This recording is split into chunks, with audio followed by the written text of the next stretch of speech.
Reg gemeente, kom ons maak die woord van die Here oop by 1 Johannes, hoofstuk 2, verse 18 tot 27. 1 Johannes, hoofstuk 2, verse 18 tot 27. In die lig van wyd verspreide misleiding en afvalligheid in ons dag, en ook die onlangse verwarrende, misleidende spekulasies in die laaste paar weke, het ek dit goed gedink hierdie week onder gebed om af te wyk van ons studie deur die boek van Efesiërs en spesifiek 'n tydige oproep aan julle te doen vanmôre, om te waak teen die misleiding en om vas te staan, om te volhard en om te stry vir die waarheid van ons geloof, wat eens en vir altyd vanaf God die Vader, via Jesus Christus, deur die werking van die Heilige Gees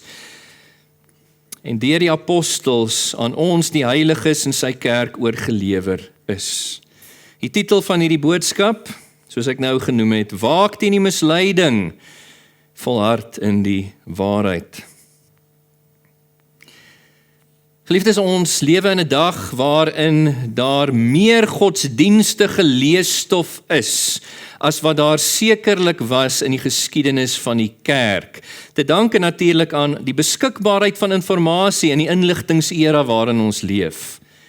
En tog is dit 'n dag waarin daar sekerlik meer misleiding en afvalligheid is as vorige generasies, te danke aan die inligtingsera waarin ons leef. En ons besef goed, gereeld, dat ons stryd is nie teen vlees en bloed nie. Dis nie 'n sigbare, 'n menslike vyand waarteen ons te staan kom nie, maar soos Paulus vir ons sê in Efesiërs 6 vers 12, ons vyand is geestelik van aard, Satan en sy demoniese magte. En een van Satan se strategieë is om te mislei. Ek wil amper so ver gaan om te sê dat dit is sy primêre strategie. Die woord van die Here sê oor Satan en sy demoniese magte in Openbaring 12 vers 9, hy is die verleier van die hele bewoonde aarde. Dit is wie hy is, dit is wat hy doen. Ons eie Here Jesus het van hom gesê in Johannes 8 vers 44, dat hy is 'n leienaar. Die waarheid is nie in hom nie. 2 Korintiërs 4 vers 4 sê van Satan, hy is die god van hierdie wêreld, met ander woorde wat 'n invloed op ongelowiges uitvoer om hulle te verblind vir die waarheid, dat hulle nie verlig sou word deur die waarheid om tot bekering te kom nie. En omdat dit waar is van ons vyand, Satan en sy demoniese magte, het ons die vermaning, onder andere deur die apostel Petrus in 1 Petrus 5 vers 8 en 9, wees daarom nugter, wees daarom waaksaam, want julle vyand loop rond soos 'n brullende leeu, op soek na wie hy kan verslind. Ons moet hom teenstaan, vasstaan in die waarheid en hom teenstaan, sê die woord van die Here. Want Satan sal nie net poog om ongelowiges in hierdie wêreld te mislei nie, dit doen hy reeds. Hy sal ook poog om jou en my, wat die geloof bely, te mislei en ons te probeer bring tot afvalligheid. En hy doen dit op grond van elke liewe fundamentele aspek van die geloof waaraan jy jouself kan indink. Vanaf die maagdelike geboorte van Jesus Christus tot en met die wederkoms van Jesus Christus, soos ons nou in hierdie laaste paar weke gehoor het.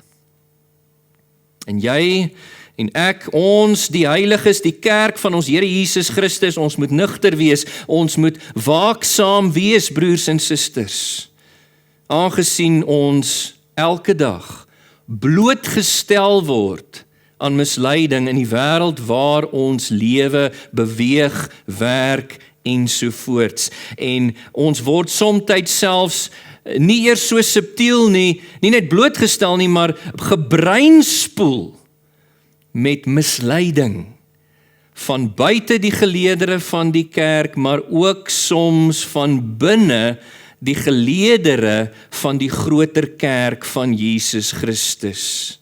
En as jy 'n kans wil staan om jouself in die waarheid te bewaar, om jou geliefdes, soos jou gesin in die waarheid te wil bewaar, om jou medegelowiges in die gemeente, jou boeties en sissies in die geloof, te wil bewaar in die waarheid, dan moet jy agslaan vanoggend op wat die Here vir ons vanuit sy woord wil sê. Slaan ag asseblief om hemelsnaam, terwille van jouself en terwille van die liggaam van Jesus Christus. Ons belewenis vandag van misleiding en afvalligheid is nie uniek nie. Dit moet ons weet, selfs in die eerste eeu al, selfs in die eerste eeu, in die tyd van Jesus en die apostels, was daar verskeie dwalings wat ons van weet, veral 'n prominente dwaling in die eerste eeu, wat ontstaan het hier rondom die middel van die eerste eeu, so in die 50er, 60er jare na Christus, en wat baie wyd verspreid was in Johannes se tyd in die einde van die eerste eeu, is wat ons noem agnostisisme, die agnostieke dwaling. Die proponente van agnostisisme, hulle het Jesus Christus se menswording verwerp op grond van Griekse filosofie, veral die idees van Plato, wat gesê het dat dit wat verhewe is, wat hemels is, wat ewig is volmaak, en dis goed, en dis rein, onbesmetlik. Maar hy het gesê, alles wat materieel is, alles wat tydelik is, alles wat aards is onrein en besmet. En daarom het hierdie dwaling of hierdie idees het in die kerk ingekom en sommige in die eerste eeu het begin sê, maar Jesus kon daarom nie 'n mens geword het nie, want dan sou hy onrein en besmet gewees het. Hy kon nie 'n menslike liggaam gehad het nie. Kyk byvoorbeeld na 1 Johannes 4, deel van die konteks van ons teks. 1 Johannes 4 vers 2, Johannes sê, en hy praat oor hierdie dwaling aan die gelowiges vir wie hy hierdie omsendbrief skryf. Hieraan ken julle die gees van God, naamlik elke gees wat bely dat Jesus Christus vlees, dit wil sê mens geword het, is uit God. Elke gees, dwaalgees, wat dit nie van Jesus bely nie, is nie uit God nie, maar dis die gees van die anti-Christ, wat Christus teenstaan. Aan die ander woord, dit is wat die agnostisiste in sy dag geleer het. Sommige van hulle het so ver gegaan as om Christus totaal en al te verwerp, en te sê Jesus is nie die Christus nie.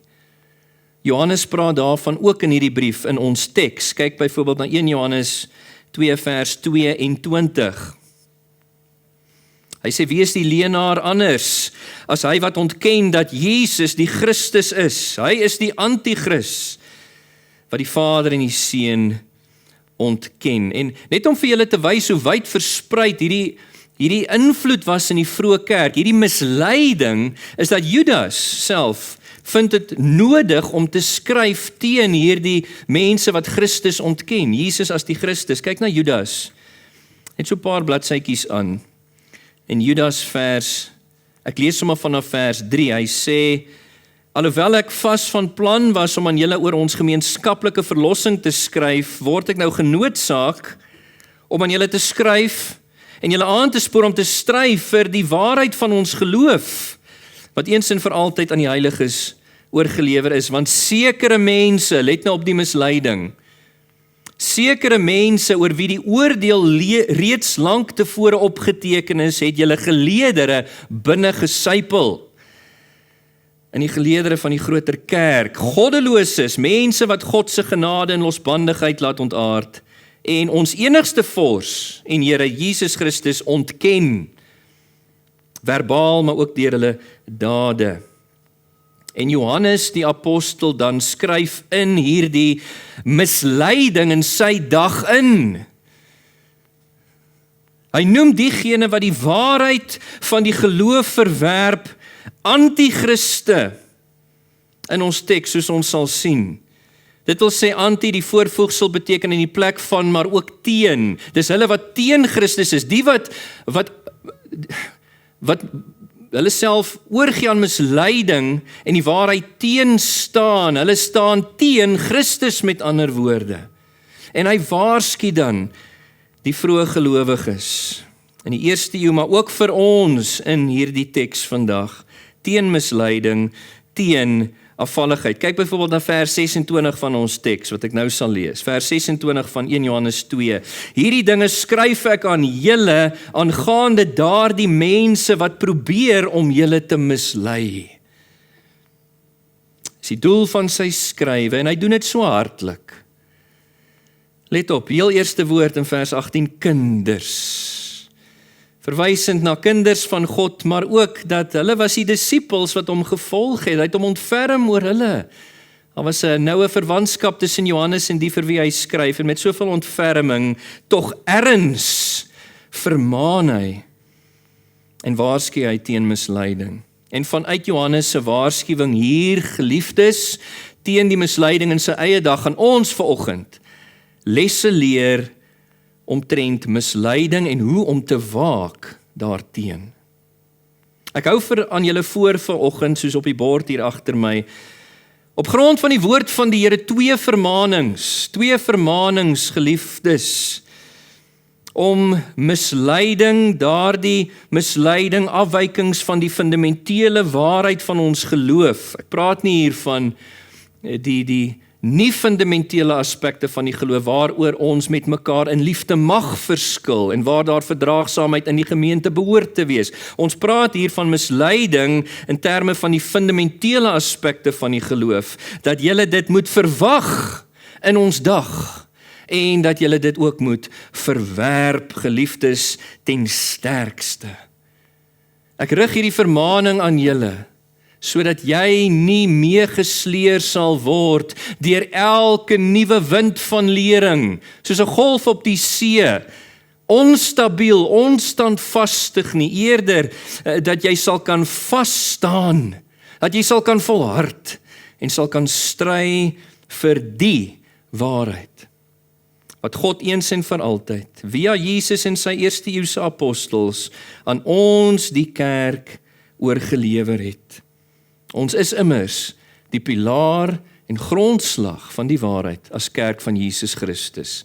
Dit sê 1 Timoteus 3 vers 15. Met dit as inleiding, geliefdes, kom ek lees dan vir ons 1 Johannes 2 vanaf vers 18 tot 27, en dan sal ek die teks van bietjie nader behandel met julle. Ons Here se woord van waarheid sê, kinders, dit is die laaste uur. Soos julle gehoor het, kom die anti-kris. En nou is daar reeds baie anti-kriste. Hieraan weet ons dat dit die laaste uur is. Dit het hy al in die eerste eeu geskryf. Hulle, hierdie anti-kriste, hulle het uit ons geleedere gekom, maar hulle was nie werklik deel van ons nie, want as hulle werklik deel van ons was, sou hulle by ons gebly het.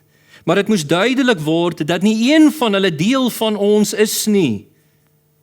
Maar julle, in kontras, is deur die Heilige gesalf, die Heilige Gees, en julle almal weet dit. Die ou vertaling sê, weet alles hier, die verwysing hier is na waarheid, julle ken die waarheid met ander woorde, soos hy aangaan om te sê in vers 21, julle ken die waarheid, ek skryf nie aan julle omdat julle die waarheid nie ken nie, maar omdat julle dit ken, en omdat daar geen leuen uit die waarheid kom nie.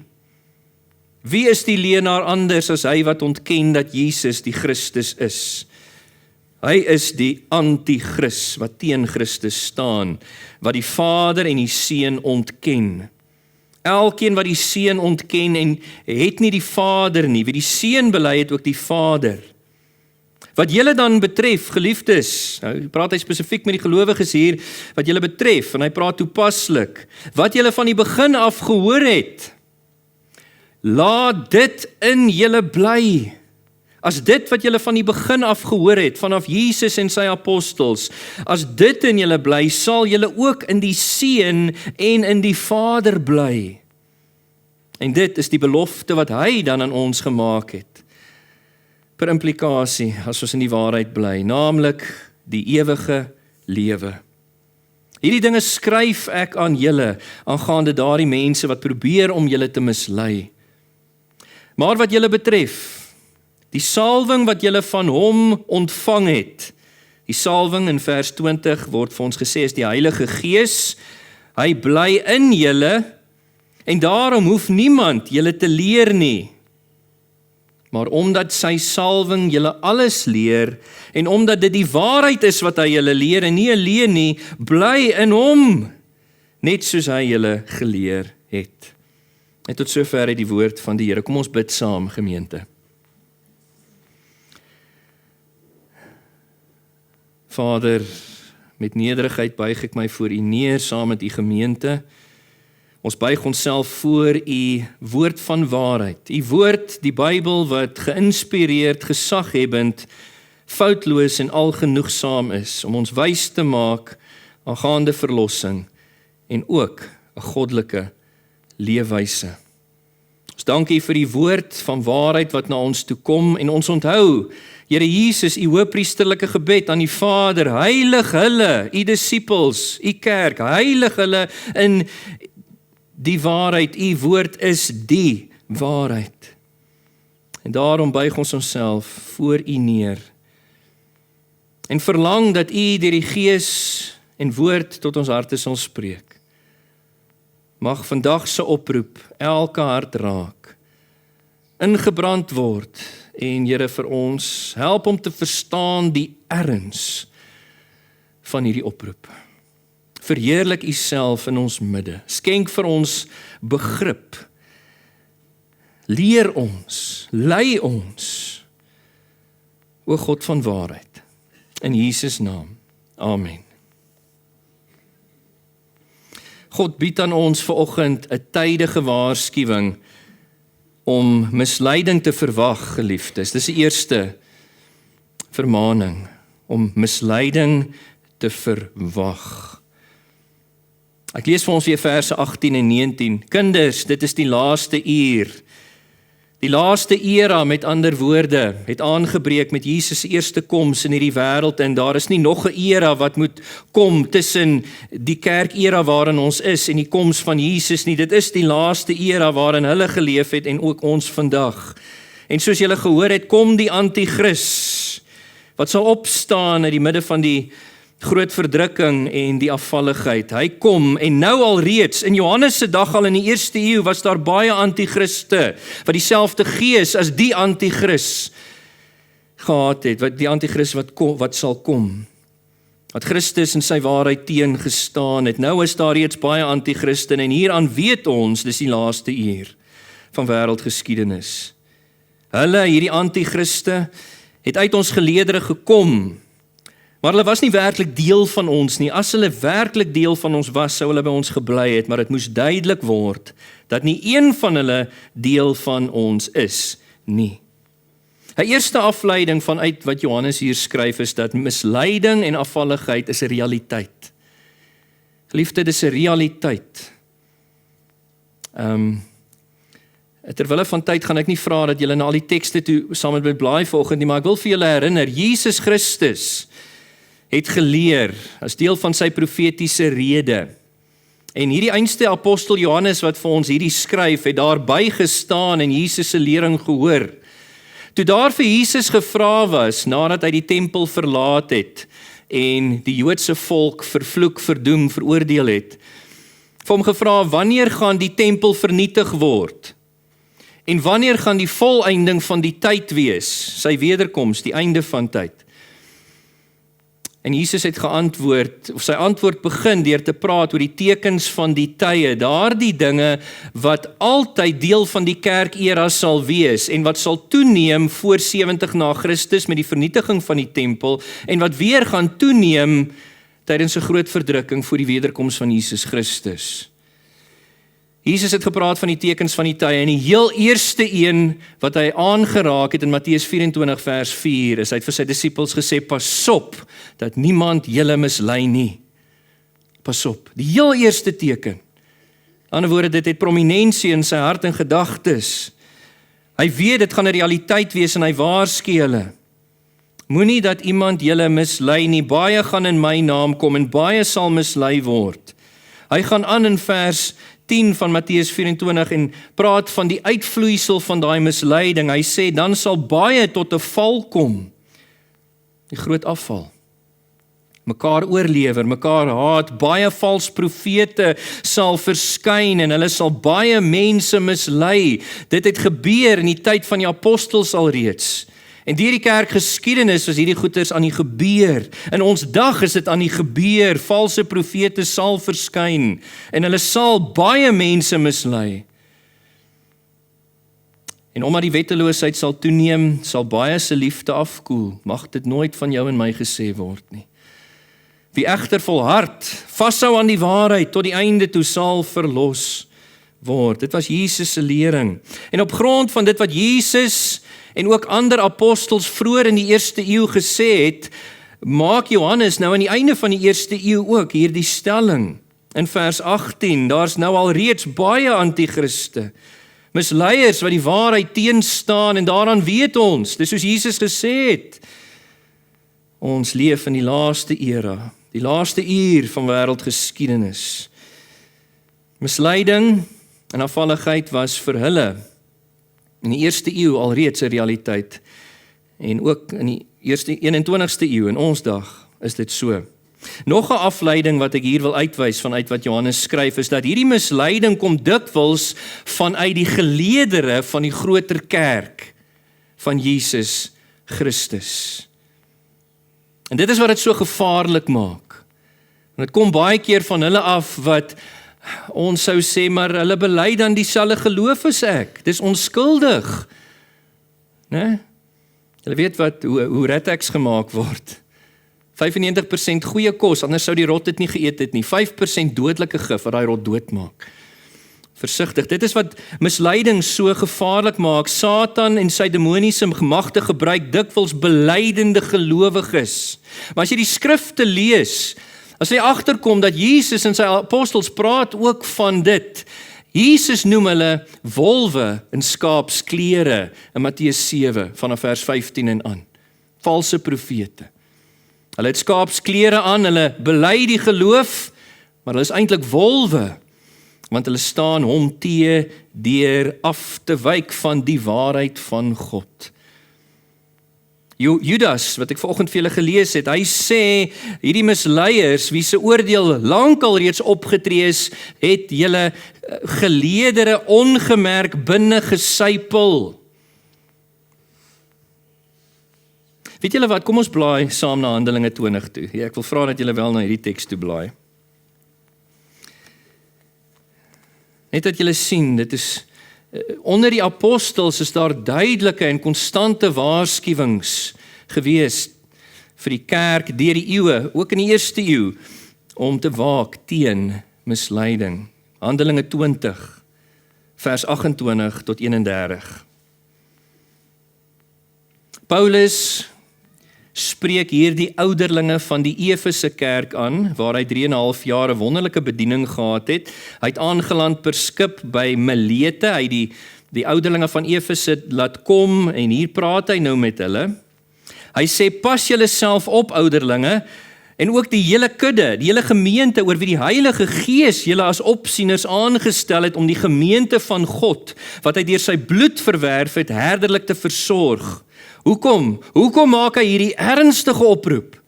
Hy sê, want ek weet dat wolwe, wrede wolwe, na my vertrek julle geleedere sal binnendring, en die kudde nie sal spaar nie. Hy skryf hieroor want hy het baie ervarings hiervan gehad. Wrede wolwe sal julle geleedere binnendring, die kudde nie spaar nie, selfs uit julle eie geleedere sal daar manne na vore kom wat verdraaide dinge verkondig, om die disippels agter hulle aan weg te lok. Wees daarom waaksaam. En onthou dat ek vir 3 jaar lank dag en nag nie opgehou het nie, om ieder en elk van julle met trane te waarsku. En die ouderlinge moes sy voorbeeld navolg.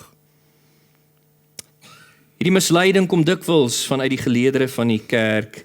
En dit sê vir ons iets oor hoe skelm, hoe slinks, soos Efesiërs 6 vers 11 sê, hoe listig die duiwel is. 2 Korintiërs 11 vers 4 sê, hy kom soos die engel van die lig. Hy gaan poog om sy misleiding so aantreklik en aanvaarbaar, so betroubaar en geloofwaardig as moontlik te maak, om selfs, indien dit moontlik is, die gelowiges tot struikeling te bring. En nou vra hy my, hoe is dit moontlik dat Satan en sy demoniese magte kan indring tot binne in die geleedere van die kerk van ons Jesus Christus? Hoe is dit moontlik? Geliefdes, hy doen dit deur middel van individue wat nooit werklik van harte wedergebore was nie. Die gees van waarheid het hulle nie wederbaar, hulle verlig vir die waarheid van God nie, en die gees van waarheid inwoon hulle daarom ook nie. Hulle is nie van harte deel ooit van die ware kerk van Christus nie. Dit is hoekom Johannes hier skryf in vers 19, let op, hulle was nie werklik deel van ons nie. As hulle werklik deel van ons was, van harte, sou hulle by ons gebly het. Hoe kan ek sê hulle besit nie die gees van waarheid nie? Let op in vers 20, wat Johannes self van hulle sê. Hy sê in vers 20, maar julle, hy is 'n kontrasterende voegwoord, hy kontrasteer nou die gemeentes, die ware gelowiges, met hierdie misleiers vanuit hulle geleedere. Hy sê, maar julle is deur die Heilige Gees gesalf. Julle ken die waarheid. Wat impliseer dit van die misleiers? Hulle besit nie die gees van waarheid en is waarskynlik nie wedergebore nie. En hulle mislei onvolwasse, onkundige, onstabiele gelowiges om agter hulle aan te loop, soos Paulus vir ons skryf in Handelinge 20. En hulle sal hulle regverdige oordeel ontvang. Matteus 18 vers 6, Jesus self het gesê, as enige iemand, selfs een van die kleinste van hierdie disippels van my tot struikeling bring, sal vir hom beter wees dat 'n meelsteen, weet julle wat is 'n meelsteen? Dis 'n enorme swaar steen waardeur koring fyn gemaal was in die ou dae. Ek weet nie of hulle dit vandag nog gebruik nie, maar daai ding is swaar, dat dit om sy nek vasgemaak word en hy in die dieptes van die see gegooi word. Hulle sal hulle oordeel ontvang. Kyk, ons mag nie sê God mislei enige iemand nie, want God is nie 'n misleier nie, hy is 'n God van waarheid. Hy mislei nie, maar hy laat dit wel toe in die geleedere van die groter kerk. Hoekom? Want dit dien as 'n suiwering vir die kerk, om alle onwaarheid, valsheid uit haar midde te stroop, te verwyder, dat sy suiwer mag wees as grondslag en pilaar van waarheid. 1 Timoteus 3 vers 15. Dit is waarna Johannes ook hier verwys. Kyk weer na vers 19. Hy sê dit moes duidelik word. Dit was noodsaaklik, met ander woorde, dat dit duidelik word dat nie een van hulle deel van ons is nie. Daarom het hulle ons verlaat. So die Here bring selfs deur hierdie tipe misleiding die goeie na vore, die suiwering van sy kerk op die pad van heiligmaking. As ek hier 'n toepassing mag maak op grond van hierdie eerste punt, dat ons misleiding moet verwag. Geliefdes, hier is die vermaning, verwag dit. Verwag dit, moenie dat misleiding en afvalligheid jou onkant betrap nie. Moenie dat dit jou ontstel asof misleiding en afvalligheid iets vreemd is nie. Asof Jesus en die apostels ons nie daarvan gewaarsku het nie, hulle het. Hulle het dit beleef. Die kerkgeskiedenis was dit beleef, ook in ons dag vier dit hoogtyd. Verwag dit, want as jy dit gaan verwag, gaan dit jou help om te waak, soos Jesus en al die apostels gesê het, om te waak.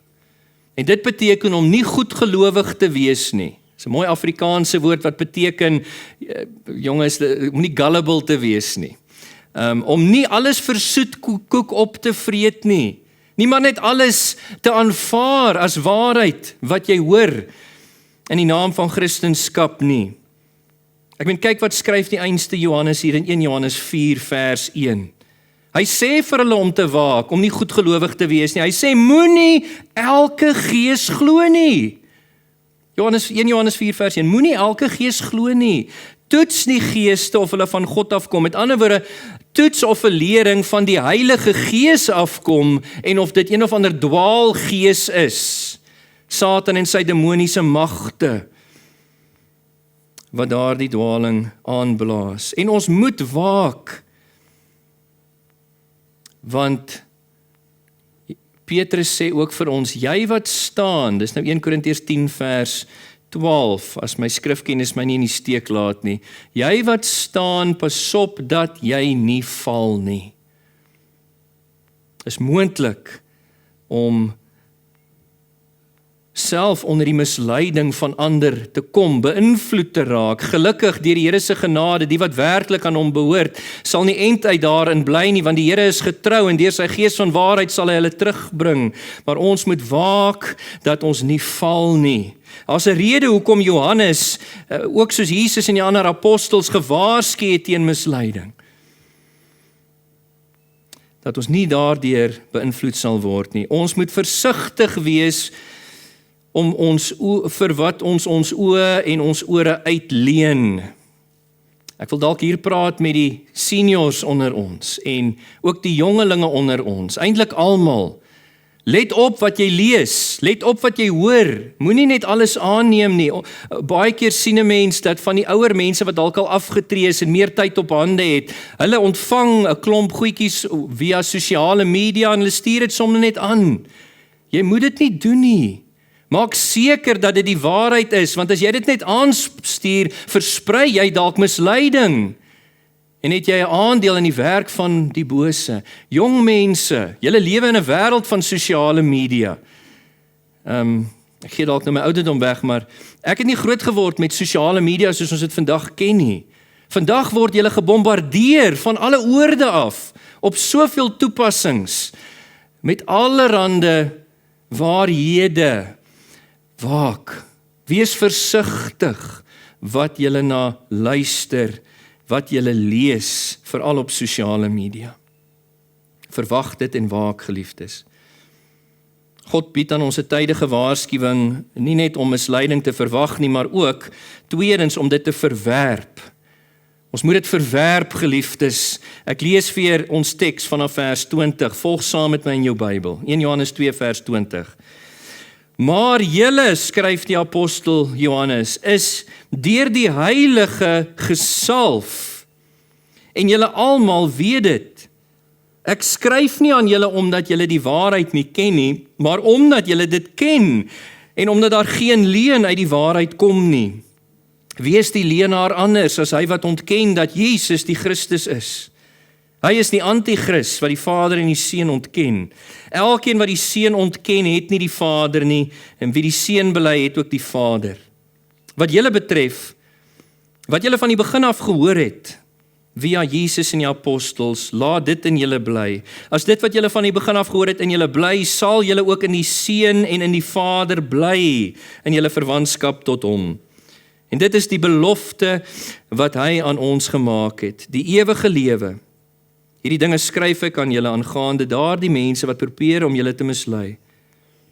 Maar wat julle betref, die salwing wat julle van hom ontvang het, bly in julle, en daarom hoef niemand julle te leer nie. Julle hoef nie agter hierdie valse leraars met ander woorde aan te loop nie. Maar omdat die salwing, sy salwing, julle alles leer, en omdat dit die waarheid is, en nie alleen nie, bly in hom, net soos hy julle geleer het. Nog 'n afleiding wat ons maak hiervan wat uit Johannes skryf. Nie net dat misleiding 'n realiteit is nie, nie net dat dit somtyds vanuit die geleerdere van die kerk uitkom nie, maar ook dat dit aan die kaak gestel moet word. Misleiding moet aan die kaak gestel word. Dit is 'n mooi ou Afrikaanse uitdrukking om te sê, dit moet uitgewys word. Johannes hierso in hierdie teks wat ek nou net gelees het, skroom nie om selfs op skrif te stel waar die agnostikuste in sy dag van die waarheid afwyk nie. Hy sê dit hierso en hy noem hierdie wat afwyk leenaars. Hy noem dit wat hulle propageer leuns in die teks. Ons moet dieselfde doen. Ek lees vir julle Efesiërs. Dit is deel van die boodskapie wat ek hierdie week uitgestuur het op ons gemeentegroep oor misleiding. In Efesiërs 5 vanaf vers 8 sê Paulus, vroeër was julle gelowiges duisternis, dis voordat hulle tot geloof in Christus gekom het en wedergebore geraak het. Vroeër was julle duisternis, maar nou in die Here, nou dat julle gered is julle lig. Dan kom die opdrag, lewe dan as kinders van die lig. Die vrug van die lig bestaan immers uit alle goedheid, geregtigheid en waarheid. Waarheid. In ander woorde, hy sê, ons wat kinders van die Here is, kinders van die lig, ons is gered om 'n mense van waarheid te wees, wat waarheid voorstaan, as 'n mense van waarheid. En dan sê hy, beproef wat vir die Here aanneemlik is. Ja, moenie deel hê aan die onvrugbare werke, selfs die misleiding van die duisternis nie, stel dit eerder aan die kaak. En dis wat Johannes hier doen in ons teks. Hoekom moet dit aan die kaak gestel word? Gemeente ter wille van die beskerming van gelowiges en die gemeente van ons Here Jesus Christus. Dis hoekom Johannes dit doen. Want leuns en leenaars mislei. Hulle verwar, soos julle nou gesien het in hierdie afgelope paar weke. Hulle veroorsaak geestelike wrogings by mense. Hulle bring twyfel by jong, dalk onvolwasse, onkundige, onervare gelowiges. Hulle dompel self sommiges in ongeloof en selfs afvalligheid van die geloof af deur hulle leuns. Daarom moet ons dit aan die kaak stel. Nog 'n afleiding wat ons maak vanuit wat Johannes hier skryf, nie net moet dit aan die kaak gestel word, uitgewys word, die misleiding moet ook teengestaan word. Dit moet teengestaan word.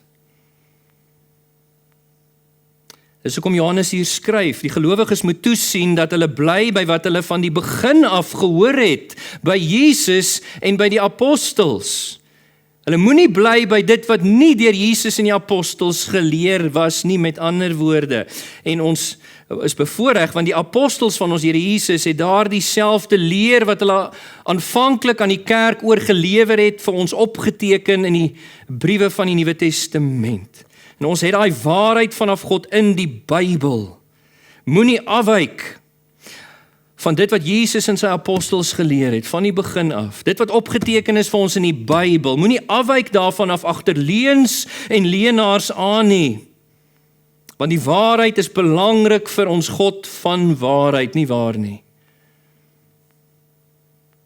Dis belangrik. Dis nie te vergeefs dat ons Here Jesus met sy laaste gebed, saam met sy disippels voordat hy opgeneem is in die hemel, dat hy gebid het, in sy hoëpriesterlike gebed, Vader, heilig hulle in u waarheid. U woord is die waarheid. Dis nie toevallig dat hy dit gebid het nie. Dis nie toevallig dat Judas skryf vir die gelowiges in die eerste eeu. Ek wou vir julle geskryf het oor ons algemene verlossing, maar nou is ek genoodsaak om julle te waarsku en op te roep om te ernstig te stry vir die waarheid van die geloof, wat eens en vir altyd oorgelewer is. Dis nie toevallig dat die apostel Paulus se laaste opdrag aan die jong prediker, sy medewerker Timoteus was, 2 Timoteus 4 vers 2, ek besweer jou jong man, verkondig die woord van waarheid. Tydig, ontydig. Is nie te vergeefs dat die woord van die Here vir ons sê, ons, sy kerk, is die pilaar en grondslag van die waarheid nie. 1 Timoteus 3 vers 15. Is nie toevallig en te vergeefs dat die apostels soveel moeite gedoen het om die gemeentes en ook vir ons aan te moedig in hulle sendbriewe om vas te staan in die waarheid nie. Byvoorbeeld in Efesiërs 4 vers 15, praat die waarheid in liefde. Efesiërs 4 vers 25, aangesien ons deur bekering die leuen afgelê het, laat elkeen die waarheid praat. Ons is kinders van die lig, soos ek nou net vir julle gelees het in Efesiërs 5 vers 9, ons moet voorstanders wees van waarheid. Bietjie later, soos ek nou ook weer sal aanhaal, in Efesiërs 6 vers 14 sê hy vir hulle as deel van die wapenrusting van God waarmee ons geestelike oorlog voer teen Satan en sy demoniese magte is die beld van waarheid wat ons elke dag moet aantrek. Waarheid is belangrik. En Johannes noem dit vir hulle hier in verse 20, 21. Want dit sal dien vir hulle en ook vir ons behoud, ons beskerming en ons verhouding met die Vader. Kyk gou na vers 24. Hier in die middel van die vers, hy sê, as dit wat julle van die begin af gehoor het in julle bly, sal julle ook in die Seun en in die Vader bly. Ons word behou en bewaar in ons verhouding met God as ons in sy waarheid staan. En hier is 'n motivering ook. As ons in die waarheid bly staan, sal ons die belofte van die ewige lewe ontvang. Dis waarom hy sê in vers 25, dit is die belofte wat hy aan ons wat per implikasie vas staan in die waarheid, gemaak het, tot die bitter einde, naamlik die ewige lewe. Wat impliseer hy van die leraars hierso? Wat impliseer hy van die valse profete? Dat hulle verbeur die ewige lewe deur hulle afwyking van die fundamentele aspekte van die waarheid van die geloof. Hy sê hierso ook die Heilige Gees wat in Johannes, kyk hierdie einste apostel Johannes in sy rekord van die evangelie van Johannes, hy sê, hy noem die Heilige Gees 'n hele paar keer daar, die Gees van waarheid. Hy sê hier in vers 20 van ons teks, dat die Heilige Gees van waarheid het hierdie gelowiges gesalf, en dat hy ook hierdie gelowiges sal lei in dit wat Jesus en die apostels van die begin af geleer het. Let op die koneksie wat Johannes hier maak, tussen dit wat julle van die begin af gehoor het, en die leiding van die Heilige Gees. Het is belangrik dat ek dit vir julle uitwys. Ons kan nie die twee ooit van mekaar skei nie. Jesus en die apostels het hulle nooit van mekaar geskei nie. Immers die Gees is die Gees van waarheid, wat die woord vir ons geïnspireer het. Ek sê dit vir julle, want in ons dag is die gesag en die genoegsaamheid van God se woord nie meer belangrik vir soveel mense nie. Hulle wil die woord tersyde stel en soveel doen, en hulle soek ekstra openbaring vanaf God direk. Die Here moet met hulle praat. En is gewoonlik dinge oor wat gaan kom in die toekoms. Fortuin vir voorspellers. Ons mag nie die Gees se werking met die waarheid van die woord skei nie. Die Gees het immers hierdie boek se inhoud geïnspireer van voorblad tot agterblad, en hy lei gelowiges deur dit wat van die begin af gehoor was. Dit wat in die woord is. Hy sal nie vir enige iemand iets anders sê as wat hy reeds gesê het in die Bybel nie. Daarom moet ons vashou aan die Bybel.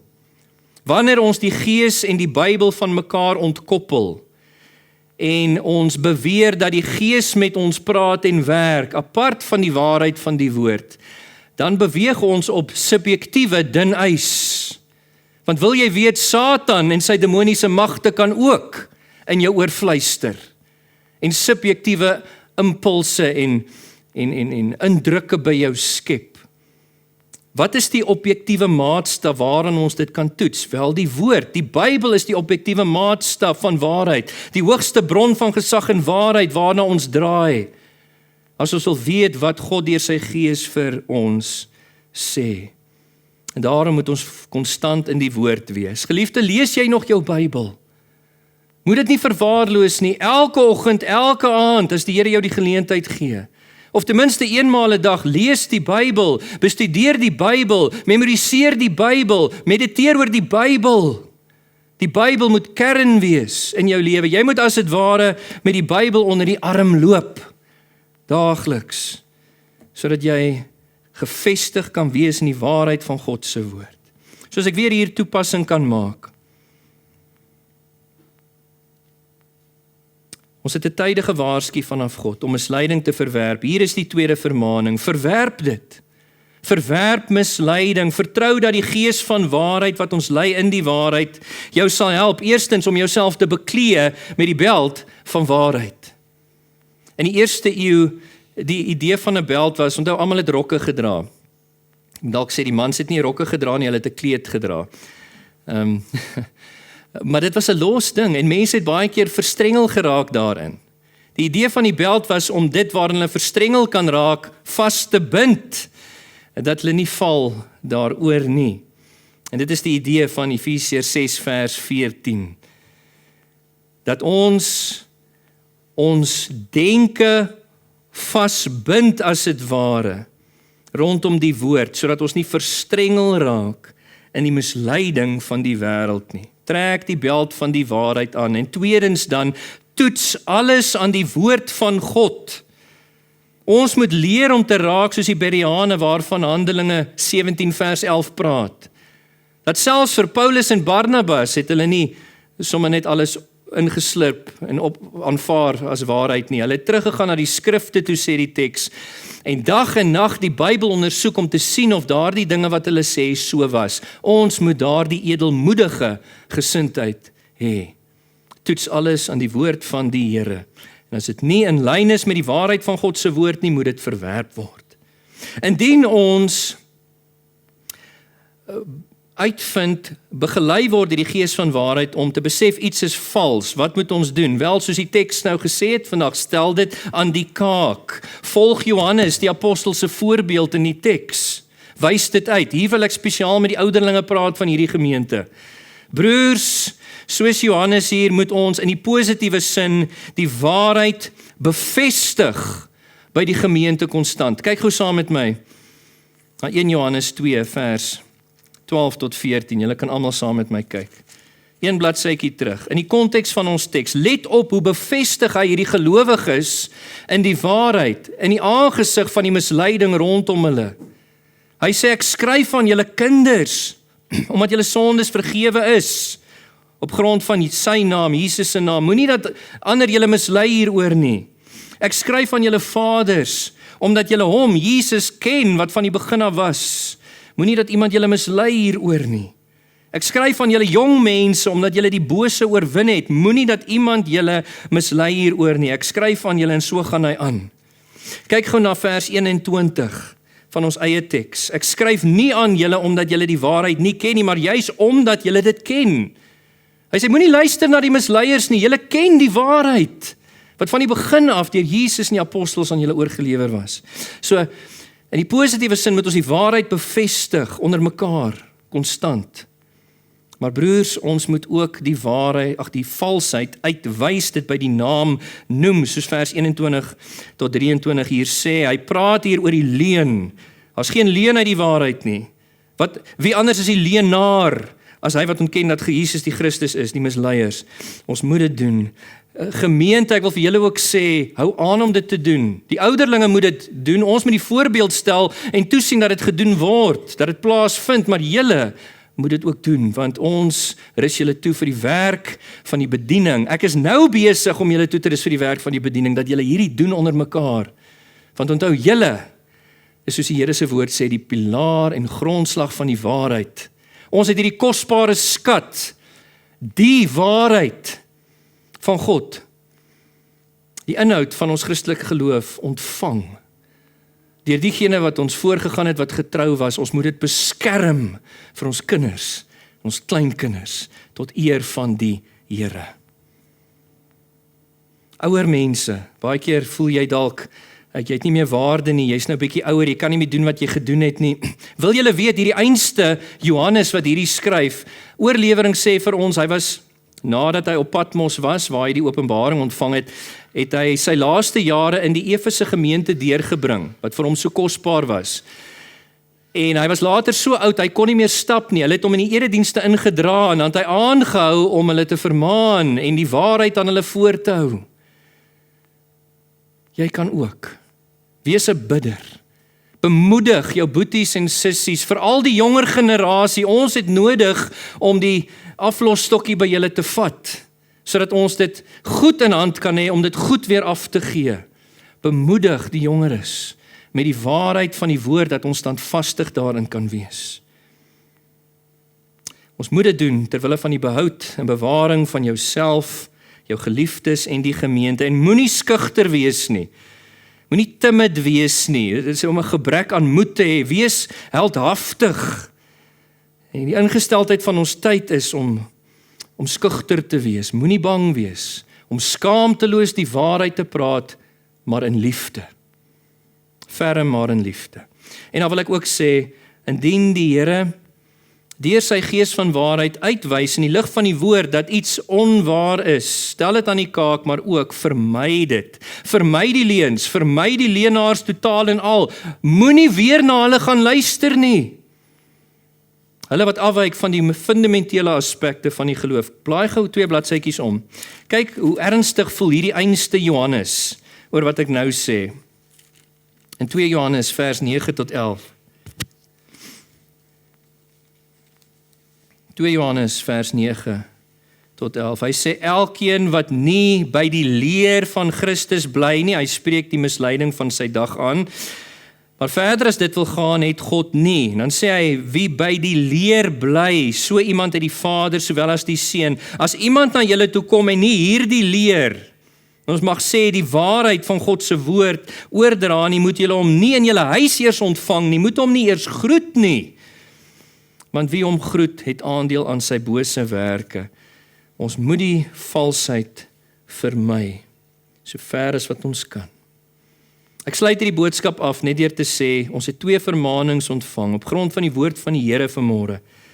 Om misleiding, daardie afwykings van die fundamentele aspekte van die geloof te verwag, maar ook te verwerp. Dat ons nie meer gesleer word, onstabiel, onstandvastig in die waarheid nie, maar eerder dat ons daarin kan vasstaan, kan volhard daarin en kan stry daarvoor hierdie waarheid wat eens en vir altyd aan ons, die kerk, oorhandig is. Amen. Kom ons sluit ons oë. Hemelse Vader, ons dank U vir die woord, so duidelik, so helder. Ek wil bid dat dit wat tot ons harte gekom het deur die woord en gees vanmôre, dat U dit daar sal inbrand. Dat U ons ernstig, ywerig sal maak vir U waarheid as 'n mense van waarheid. Dat Antipas Gereformeerde Baptiste Gemeente 'n pilaar en grondslag van die waarheid sal wees, sal bly altyd. Dat ons nie sal kompromie tref met die misleiding en die afvalligheid rondom ons nie. Dat ons 'n bastion sal wees van waarheid. Ons kan dit nie in ons eie doen nie, ons weet U, deur die gees van waarheid moet dit bewerk in ons midde en ons vra dat U sal. Vir soveel jaar het U ons in die waarheid bewaar.